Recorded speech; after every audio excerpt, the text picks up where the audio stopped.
Hello everyone, welcome to the school of statecraft. इस lecture में आज हम डिस्कस करेंगे article 20 and 22। Article 20 and 22 are the bedrock of India's criminal justice system. आज जब आप देखते हैं इंडिया का बीएनएस, भारतीय न्याय संहिता, और जब आप देखते हैं बीएनएसएस, दैट इज भारतीय नागरिक सुरक्षा संहिता 2023 एंड अब वहीं आप देखते हैं बीएसए, भारतीय साक्ष्य अधिनियम 2023। ये जो तीनों लॉज थे, ये कॉलोनियल लॉज जो IPC, CrPC, Indian evidence act था, उनको जब चेंज कर दिया गया तो ये लॉज फिर से फ्रेम होते हैं। इनकी एक फाउंडेशन पिलर जहां से स्टार्ट होती है वो आर्टिकल 20 और 22 है। हम उसी को डिस्कस करते हैं आगे एक एक करके, and specifically we will discuss about both to some extent prelims as well and mains examination as well. So let us start the article 20 of fundamental right. 20 says protection in respect of conviction for an offenses. No person shall be convicted of any offense except for violation of any law in at that time of the commission of the act charged as an offence, nor be subjected to penalty greater than that which might have been inflicted under the law in force at that time. इसका क्या मतलब हुआ कि suppose आप एक crime 1 जुलाई 2026 को करते हो। ये क्राइम 1 जुलाई 2026 को कमिट होता है और बीएनएस का एक प्रोविजन इस पर आपको 3 इयर्स की जेल का प्रोविजन है। बट जस्ट क्या होता है कि 1 अगस्त को ये लॉ ही अमेंड कर दिया जाता है बीएनएस का, और इस पर क्या होता है कि 5 इयर्स का जेल हो जाता है। अब यही एक क्लॉज इंपॉर्टेंट हो जाता है। ये क्लॉज आपको प्रोटेक्ट करता है कि ये क्राइम जिस डेट को हुआ था उस डेट को बीएनएस का कौन सा लॉ था और बीएनएस किस लॉ में कितनी पनिशमेंट आपको प्रेस्क्राइब करता है, आपको उतनी ही पनिशमेंट उस क्राइम के लिए मिलेगी। दैट मीन्स इसका कोई रेट्रोस्पेक्टिव इफेक्ट नहीं होगा, इस लॉ का कोई रेट्रोस्पेक्टिव इफेक्ट नहीं होगा। In simple words, there is no retrospective punishment, no ex post facto, इसी को यूएस में बोलते हैं ex post facto criminal legislation. So backward जाके लॉ कभी अप्लाई नहीं होगा, और ऐसा एक क्रिमिनल ही केसेस में होगा। So there are 2 case type of issues, one is criminal cases, second is civil cases. ये क्रिमिनल केस में ही ऐसा रेट्रोस्पेक्टिव का इफेक्ट नहीं अप्लाई होगा, बट सिविल केसेस में रेट्रोस्पेक्टिव इफेक्ट अप्लाई होता है। क्रिमिनल केसेस क्या होते हैं कि जहां आप कोई क्राइम स्टेट और सोसाइटी के अगेंस्ट में कमिट करते हो, पूरी सोसाइटी के अगेंस्ट में। आप देखते हैं ऐसे क्राइम लिखे जाते हैं कि this person versus union of India, that is against the state, that is against the entire society. ये केसेस क्रिमिनल होते हैं जब 2 लोगों का इंटरनल मैटर होता है, लाइक प्रॉपर्टी डिस्प्यूट। ये एक सिविल केस है। अच्छा, तो इस करप्शन क्या केस है? करप्शन किस में आता है? करप्शन एक क्रिमिनल केस है। ओके, सो रेट्रोस्पेक्टिव पनिशमेंट जो होती है वो अप्लाई नहीं होगी क्रिमिनल केसेस पे, लेकिन जो टैक्सेशन लॉज होते हैं, सिविल लॉज होते हैं, वहां रेट्रोस्पेक्टिव पनिशमेंट अप्लाई होती है। सो फर्स्ट क्लॉज यहाँ 21 का यही डिस्कस होता है। Second, no person shall be prosecuted and punished for the same offence more than twice. USA में इसे को डबल जेपर्डी बोलते हैं, नो डबल जेपर्डी। सो आपको सेम ऑफेंस के लिए, आपने सपोज किसी का मर्डर एक बार कर दिया है, ठीक है, बट वो पर्सन बच गया, बट आपके ऊपर मर्डर के चार्जेस लग गए, आपको जेल हो गई, और बाद में क्या किया आपने, निकलने के बाद फिर से इसका मर्डर कर दिया। ऐसे केसेस में आपको 2 बार पनिशमेंट नहीं मिलेगी, ठीक है। This is a doctrine, we call it no double jeopardy. ये यूएस का लॉ है, और इंडिया में इसे कहते हैं no person shall be prosecuted twice for the same offence. But यहाँ एक चीज ध्यान देनी है कि इंडिया में प्रोसिक्यूटेड एंड पनिश्ड दो वर्ड मेंशन है। सो इंडिया और यूएस का लॉ डिफर यही करता है। इंडिया में ऐसा है कि अगर कोई पर्सन प्रोसिक्यूटेड हुआ है और प्रोसिक्यूशन के बाद छोड़ दिया जाता है, the person has been acquitted after the prosecution but not punished, तो ये क्लॉज उसको प्रोटेक्शन नहीं देता है। आपको प्रोसिक्यूशन एंड पनिशमेंट दोनों होनी चाहिए, तब जाके आपको इसका प्रोटेक्शन मिलेगा। डबल जेपर्डी तब अप्लाई होगी। यूएस में ऐसा नहीं है। यूएस में अगर आपका trial, that means prosecution means होता है ट्रायल और पनिशमेंट मीन्स पनिशमेंट ही होती है after the final judgment of court. ठीक, तो अगर आपको ट्रायल प्लस पनिशमेंट दोनों हो गई है तब डबल जेपर्डी इंडिया में अप्लाई होती है, तब आपको इस सेम ऑफेंस के लिए दो बार पनिशमेंट नहीं किया जाएगा। बट अगर आप सिर्फ प्रोसिक्यूशन के फेज से छूट जाते हो, प्रोसिक्यूशन सपोज जूरी बैठी, ट्रायल हुआ और आप छूट गए, तो ऐसे केसेस में यूएसए में तो डबल जेपर्डी अप्लाई होगी कि आपको दोबारा फिर से पनिशमेंट नहीं किया जाएगा। बट अगर वो इंडिया है तो फिर से आपको पनिशमेंट दी जा सकती है अगर आप प्रोसिक्यूशन के फेज से छूट जाते हो। इंडिया में आपका प्रोसिक्यूशन भी होना चाहिए, पनिशमेंट भी होनी चाहिए, तब आपके ऊपर ये नो डबल जेपर्डी का क्लॉज अप्लाई होता है, तब ये क्लॉज अप्लाई होगा। यूएसए में अगर आपका प्रोसिक्यूशन भी स्टार्ट हो चुका है तब भी आपको दोबारा पनिशमेंट नहीं मिलती है। This is a basic difference. So no person shall be prosecuted twice for the same offence. Okay, we call it no double jeopardy in USA. And third जो इसमें है, no person accused of any offence shall be compelled to be a witness against himself. आप खुद ही के against में witness नहीं हो सकते हो, एविडेंस नहीं दे सकते हो। In USA we call it right against self incrimination. आप खुद के अगेंस्ट में एविडेंस नहीं दे सकते हो और पुलिस आपको कंपेल नहीं कर सकती एविडेंस कलेक्ट करने में। आर्टिकल 20 सब क्लॉज 3 जो है, जो ये राइट अगेंस्ट सेल्फ इनक्रिमिनेशन है, इसमें सुप्रीम कोर्ट की ruling Selvi versus state of Karnataka 2010 की है कि there are two type of evidences, one is physical evidence, second is testimonial evidence. Physical evidence में सुप्रीम कोर्ट ये कहता है कि जो सलाइवा है, फिंगर प्रिंटिंग है, ब्लड है, डीएनए टेस्टिंग है, एयर सैंपल है, हैंड राइटिंग है, ये सब फिजिकल एविडेंस है। पुलिस इसको कलेक्ट कर सकती है एज अ एविडेंस। ओके, ये पर्सन से ही, जो पर्सन क्राइम किया है उससे ये चीजें फिजिकल एविडेंसेस कलेक्ट किए जा सकते हैं।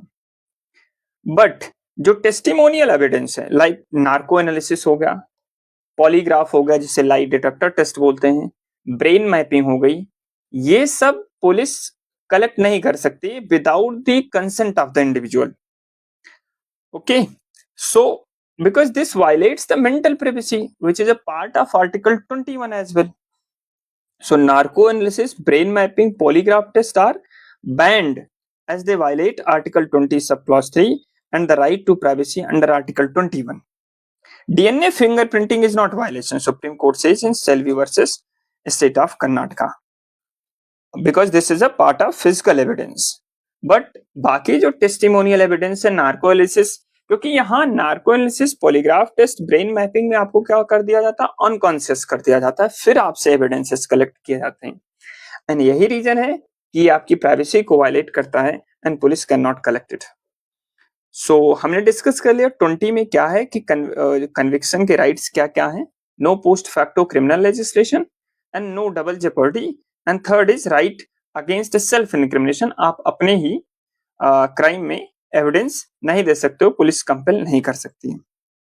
Second article which we are going to discuss, that is article 22, the arrest and preventive detention issue. Article 22 says कि no person who is arrested shall be detained in custody without being informed. आपको written ground देना पड़ेगा, although written word is not written in the clause, but Supreme Court says कि police को written ground देना चाहिए as soon as may be of the grounds of such arrest or shall be denied the right और not shall be denied the right to consult. आपको legal lawyer hire करने का right है, practitioner higher करने का अपनी choice से right है। So this is the clause 1। And दूसरे क्लॉज में यहां ये है कि every person who is arrested and detained in custody shall be produced before the nearest magistrate with in period of 24 hours, but A 24 hours excluding the time necessary of the journey. Suppose आप कोलकाता में एक crime करते हो और आपको वहां से दिल्ली ले आया जाता है, ये जो ट्रेवलिंग का टाइम है ये एक्सक्लूड कर दिया जाएगा 24 आवर्स में से। इसका मतलब यही हुआ, और तब वो कैलकुलेट किया जाएगा 24 आवर्स, ट्रेवलिंग का टाइम एक्सक्लूड कर दिया जाता है and you will be produced before the nearest magistrate that is a Delhi. ठीक है, बट वो ट्रेवलिंग का टाइम वहां से एक्सक्लूड रहेगा।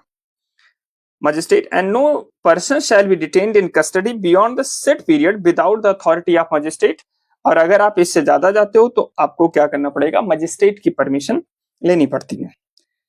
Nothing in this clause but there are 2 exception. यही ये 2 एक्सेप्शन होते हैं। पहला एक्सेप्शन ये है, आपको इसके बियॉन्ड भी अरेस्ट किया जा सकता है, उसके लिए 2 एक्सेप्शन है। One is to any person who for the time being as enemy alien. Alien क्या होते हैं? एलियन वो हैं जो आपके कंट्री के नहीं हैं। तो एक होते हैं फ्रेंडली एलियन, एक होते हैं एनिमी एलियन। अब फ्रेंडली एलियन तो कोई भी हो सकता है, लाइक यूएस का कोई पर्सन हो गया, बांग्लादेश का कोई पर्सन हो गया, श्रीलंका को कोई, they are friendly alien. Enemy alien होते हैं जहां से कंट्री वार में हो, जहां वो डिक्लेयर कर चुकी हो कि हम इनके अगेंस्ट में हैं, they are basically enemy alien. अभी बाय द वे कोई इंडिया का एनिमी एलियन नहीं है, पाकिस्तान भी नहीं है। ठीक है, तो पाकिस्तान एनिमी एलियन इंडिया का नहीं है। तो यहाँ एक्सेप्शन है कि अगर कोई पर्सन एनिमी एलियन कंट्री से है तो ये सारे क्लॉज उस पर अप्लाई नहीं होंगे, first and second. To any person who is arrest, second इसका एक्सेप्शन ये है कि detained under any law providing preventive detention. अगर कोई पर्सन प्रिवेंटिव डिटेंशन के क्लॉज में अरेस्ट होता है तब भी ये ऊपर के दोनों प्रोविजन अप्लाई नहीं होंगे। क्या होता है प्रिवेंटिव डिटेंशन और प्यूनिटिव डिटेंशन? तो डिटेंशन 2 मॉडल का होता है, one is preventive detention, second is punitive detention. Punitive detention होता है जब आपको अरेस्ट किया जाता है क्राइम करने के बाद, it is a punishment for a crime already committed. आपने क्राइम कमिट कर दिया है ऑलरेडी, आपने किसी का मर्डर कर चुके हो। बट प्रिवेंटिव डिटेंशन ये होता है कि आप जस्ट क्राइम को सोच रहे हो। सपोज आपकी एरिया में एक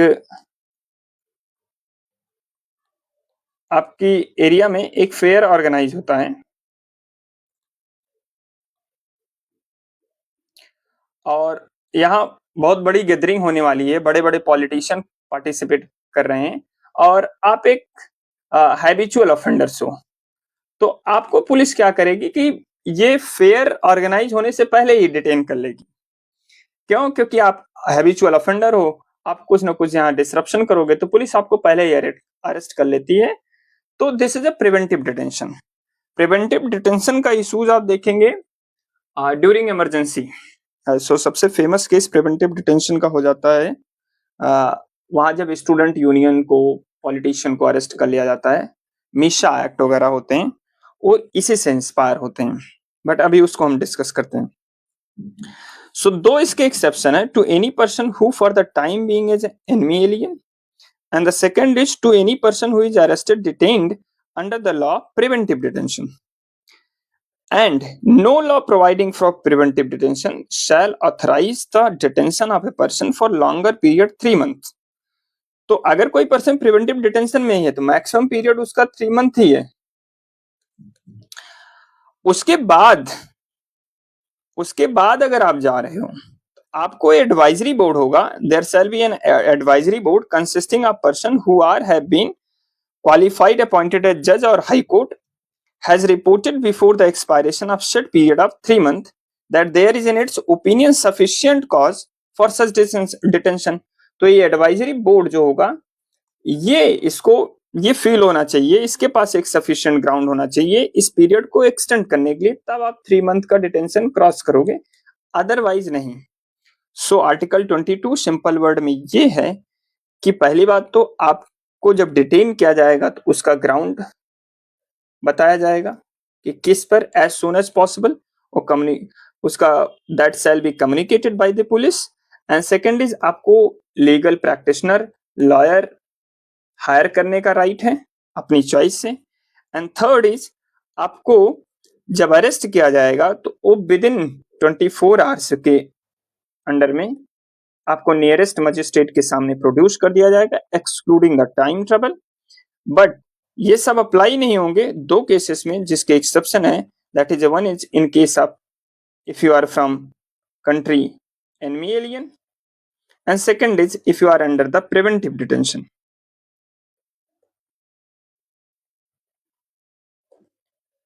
और प्रिवेंटिव डिटेंशन में भी 3 मंथ तक अरेस्ट है। अगर इसके बियॉन्ड जा रहे हो तो आपको एडवाइजरी बोर्ड की परमिशन चाहिए, उसके पास सफिशिएंट ग्राउंड होना चाहिए, परमिशन होनी चाहिए। ओके, सो हम यहाँ यही चीजें डिस्कस किए हैं। Right to be informed, no person arrested shall be denied custody without being informed the grounds of arrest as soon as possible. Right to legal counsel आपकी होनी चाहिए, लॉयर हायर करने का। एंड 24 आवर्स का rule है, arrested person must be produced before the nearest magistrate within 24 hours excluding time travel.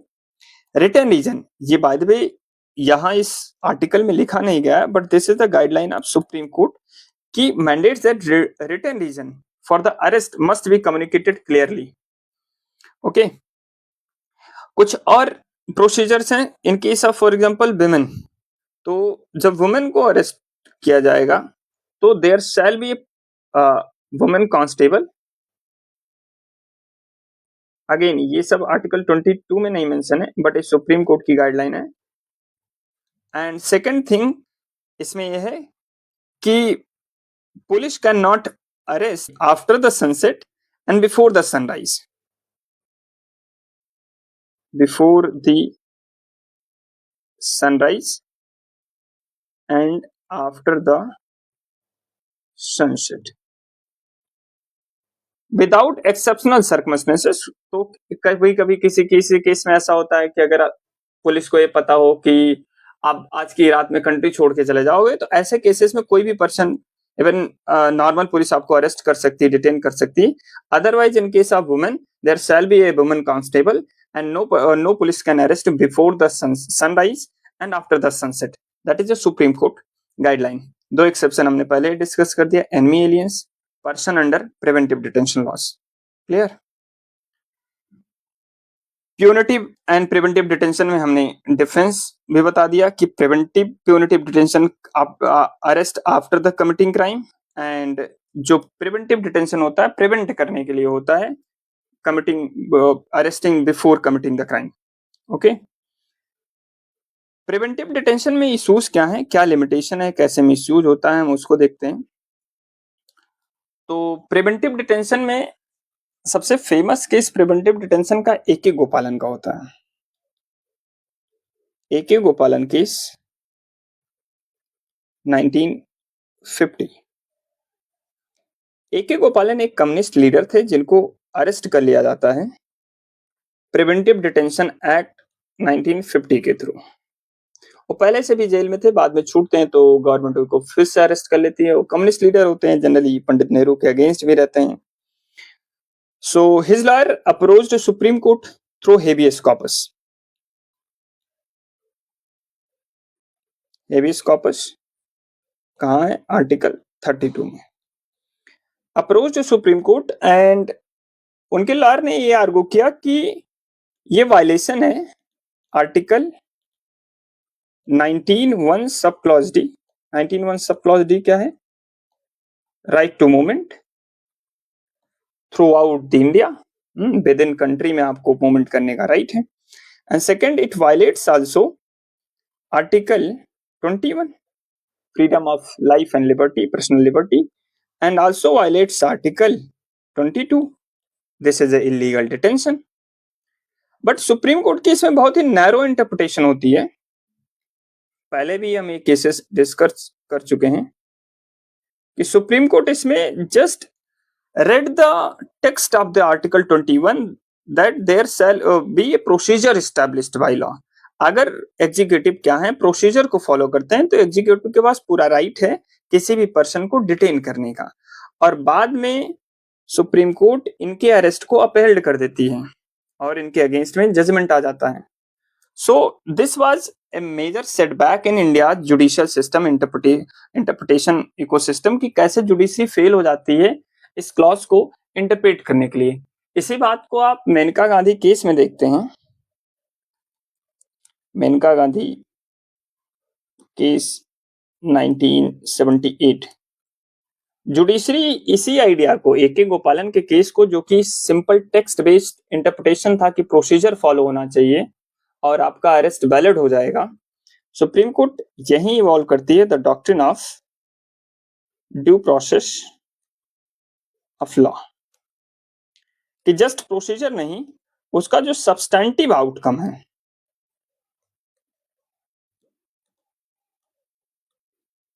वो valid होना चाहिए, रीजनेबल होना चाहिए और जस्ट होना चाहिए. तो जस्ट प्रोसीजर नहीं होना चाहिए बस. तो ये मेनका गांधी के केस में इवॉल्व होता है. तो हमने यहाँ पहले भी डिस्कस किया 3 मंथ की मैक्सिमम पनिशमेंट है, उसके बाद अगर जाना है तो आपको एडवाइजरी बोर्ड की परमिशन लेनी चाहिए. कंसर्न यही है कि ये वायलेट करता है, जैसे ए गोपालन के केस में हमने देखा article 21, article 22 and 19(1) sub clause D, that is a right to movement throughout the territory of India. ये कॉलोनियल हैंगओवर भी है. इंडिया में जो है, India is the only country which has such a preventive detention laws. Even UK ये colonial hangover था, क्योंकि colonial countries में जब ब्रिटिश रूल कर रहे थे इंडिया में, तो ऐसे क्लॉजेस उन्होंने इंट्रोड्यूस किए थे. तो आप देखोगे थ्रू आउट मोमेंट में जो रेवोल्यूशनरी थे उनको अरेस्ट कर लिया जाता है. गांधी जी को देखोगे आप, इवन 1942 में, 40s में जब आप क्विट इंडिया मूवमेंट देखते हैं, तो वहां भी लीडर्स को अरेस्ट कर लिया जाता है. और सेकंड प्रॉब्लम ये है कि this leads to executive tyranny. Laws like Goonda Act, we have preventive detention Act, जिसके थ्रू ए के गोपालन को 1950 के थ्रू अरेस्ट कर लिया जाता है. तो हमारे पास ये सारे क्लॉज ऑलरेडी हैं, और कभी कभी बहुत ट्रिवियल ग्राउंड्स पे क्या होती है, गवर्नमेंट मिसयूज करती है और मैनिपुलेट करके अरेस्ट कर लेती है. रिडंडेंसी की जरूरत क्यों नहीं है? तो unlawful activities of prevention act 1967, जब आप ये कहते हो कि हम आप इसको इस ग्राउंड पे रखे हैं कि हम कोई लाइक टेररिस्ट एक्टिविटीज है, एक्शन है, टेरर एक्शन है, इसको प्रिवेंट करने के लिए, तो आपके पास अदर क्लॉज हैं. यूआपा है 1967 का एक्ट है. जब आपके पास ऐसे लॉज हैं, तो ये आर्टिकल 22 सेपरेट रखने की क्या जरूरत है, जिसमें प्रिवेंटिव डिटेंशन सेपरेटली है. एनसीआरबी की डेटा कहती है कि 1.1 lakh individuals are right now under the preventive custody. So this is a huge number. Okay, so ये कुछ कंसर्न है, इसके थोड़े से इश्यूज हैं. एक केस हम अगर पहले वाले में डिस्कस करें, जो अभी मुझे याद आ रहा है, and that is related to the problem of no retrospective punishment, जो कि आर्टिकल 20 का है. नो रेट्रोस्पेक्टिव पनिशमेंट में ये इशू है कि ये रेट्रोस्पेक्टिव क्रिमिनल केसेस में ही अप्लाई होता है, सिविल केसेस में और टैक्स केसेस में ये अप्लाई नहीं होता है. ओके, तो क्रिमिनल केसेस में तो बैक से लॉ नहीं अप्लाई होगा, बट सिविल केसेस में सपोज एक आपने फ्रॉड किया है 1 अगस्त 2026 को, और लॉ अमेंड होता है 1 अगस्त 2028 को, तो in case of civil cases और टैक्स केसेस से रेट्रोस्पेक्टिवली अप्लाई हो जाएगा, क्रिमिनल केसेस में नहीं अप्लाई होगा. इसी का एक सबसे फेमस, बहुत ही इंटरेस्टिंग केस होता है वोडाफोन का इंडिया में. वोडाफोन केस, वोडाफोन ग्रुप का 2012 में. अब वोडाफोन का डिस्प्यूट था टैक्सेस को लेकर के. वो tax on around I think 11,000 crore के आसपास था. गवर्नमेंट से डिस्प्यूट था 11,000 करोड़ के आसपास में, क्योंकि क्वेश्चन यही था कि वो इंडिया के टेरिटरी में, विद इन टेरिटरी में फॉल करता है कि नहीं है. बाद में ये डिस्प्यूट सुप्रीम कोर्ट में चैलेंज होता है. और जब वोडाफोन चैलेंज करता है सुप्रीम कोर्ट में and supreme court give the judgment in the favour of Vodafone, तो गवर्नमेंट क्या करती है, वो केस हार जाती है। तो गवर्नमेंट इनकम टैक्स जो टैक्सेशन लॉ है उसको ही अमेंड कर देती है, और अब ये टैक्सेशन का लॉ रेट्रोस्पेक्टिव अप्लाई होता है, तो वोडाफोन को फोर्स किया जाता है टोटल 20,000 करोड़ पे करने का। इतनी हाई पेनल्टी लग जाती है वोडाफोन के ऊपर। तो वोडाफोन क्या करता है, इस मैटर को परमानेंट कोर्ट ऑफ आर्बिट्रेशन में, हेग जो है नीदरलैंड, हेग में ये मैटर चैलेंज किया जाता है परमानेंट कोर्ट ऑफ आर्बिट्रेशन में, और बाद में permanent court of arbitration Vodafone के फेवर में फिर से जजमेंट देती है। तो गवर्नमेंट, इंडियन गवर्नमेंट यहां भी हार जाती है केस। ओके, सो ये एक रेट्रोस्पेक्टिव पनिशमेंट का एक इंटरेस्टिंग केस है, आप कोट कर सकते हो कि कैसे इसका मिसयूज होता है गवर्नमेंट में। तो कभी कभी गवर्नमेंट क्या करती है कि जस्ट के रेट्रोस्पेक्टिव लॉज जो है सिविल और टैक्सेशन में अप्लाई होते हैं, तो गवर्नमेंट बाद में अमेंड करके पेनल्टी करती है। और इसका फेमस केस वोडाफोन का केस है। बाद में गवर्नमेंट टैक्सेशन को 2021 में फिर से अमेंड करके नॉर्मल कर देती है, बैक टू नॉर्मल। सो ये हमने डिस्कस कर लिया आर्टिकल 20 एंड 22 जो कि इंपॉर्टेंट है, एंड कैसे over a period of time इसमें क्या क्या इश्यूज हैं कि एग्जीक्यूटिव टिरनी है, and then pendency of cases हैं, and finally the concluding remarks is here bail is the norm, jail is the exception. Justice B.R. Krishna Iyer said, and the golden rule of the justice says ki you are innocent until proven guilty. Article 22 must be read alongside Article 21 to ensure the protection of life and personal liberty of an individual. This is the golden rule of justice, and bail should be the norm, jail should be the exception. Exception in the sense कि आपको तभी jail में रखा जाएगा जब आप cooperate ना करो, या कुछ ऐसा हैबिचुअल अफेंडर हो, या आपको ये चांस हो कि आप एविडेंस को टेम्पर कर देते हो, ऐसे एक्सेप्शन के केसेस में आपको जेल में रखा जाएगा। Otherwise there should be a norm of bail. Okay, revise कर लेते हैं article 22। No person who is arrested shall be denied in custody without being informed as soon as may be. Supreme Court needs written reason for grounds of arrest and it shall be communicated.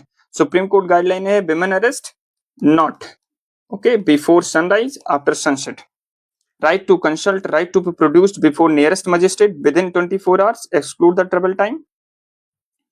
And article 22 के दो exception है, one is not applicable on enemy alien मैंने बताया, and person under preventive detention. But preventive detention में अगर जाना है तब भी आपको ground should be communicated to detain you, an opportunity to make representation as well, to hire the legal practitioner.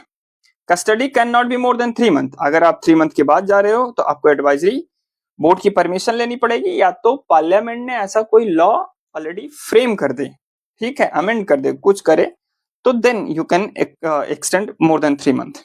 Disclosing the fact not necessary if it is against public interest, तो जरूरी नहीं है। तो प्रिवेंटिव डिटेंशन में थोड़े से exception हो जाते हैं और अरेस्ट का ग्राउंड बहुत ही वाइड हो जाता है, एग्जीक्यूटिव की पावर हाई हो जाती है, इसीलिए आप इसके मिसयूज भी देखते हैं। So this is all about Article 20 and 22, which are the bedrock of India's Bharatiya Nyaya Sanhita, and I hope people you understood. Thank you everybody. Have a nice day.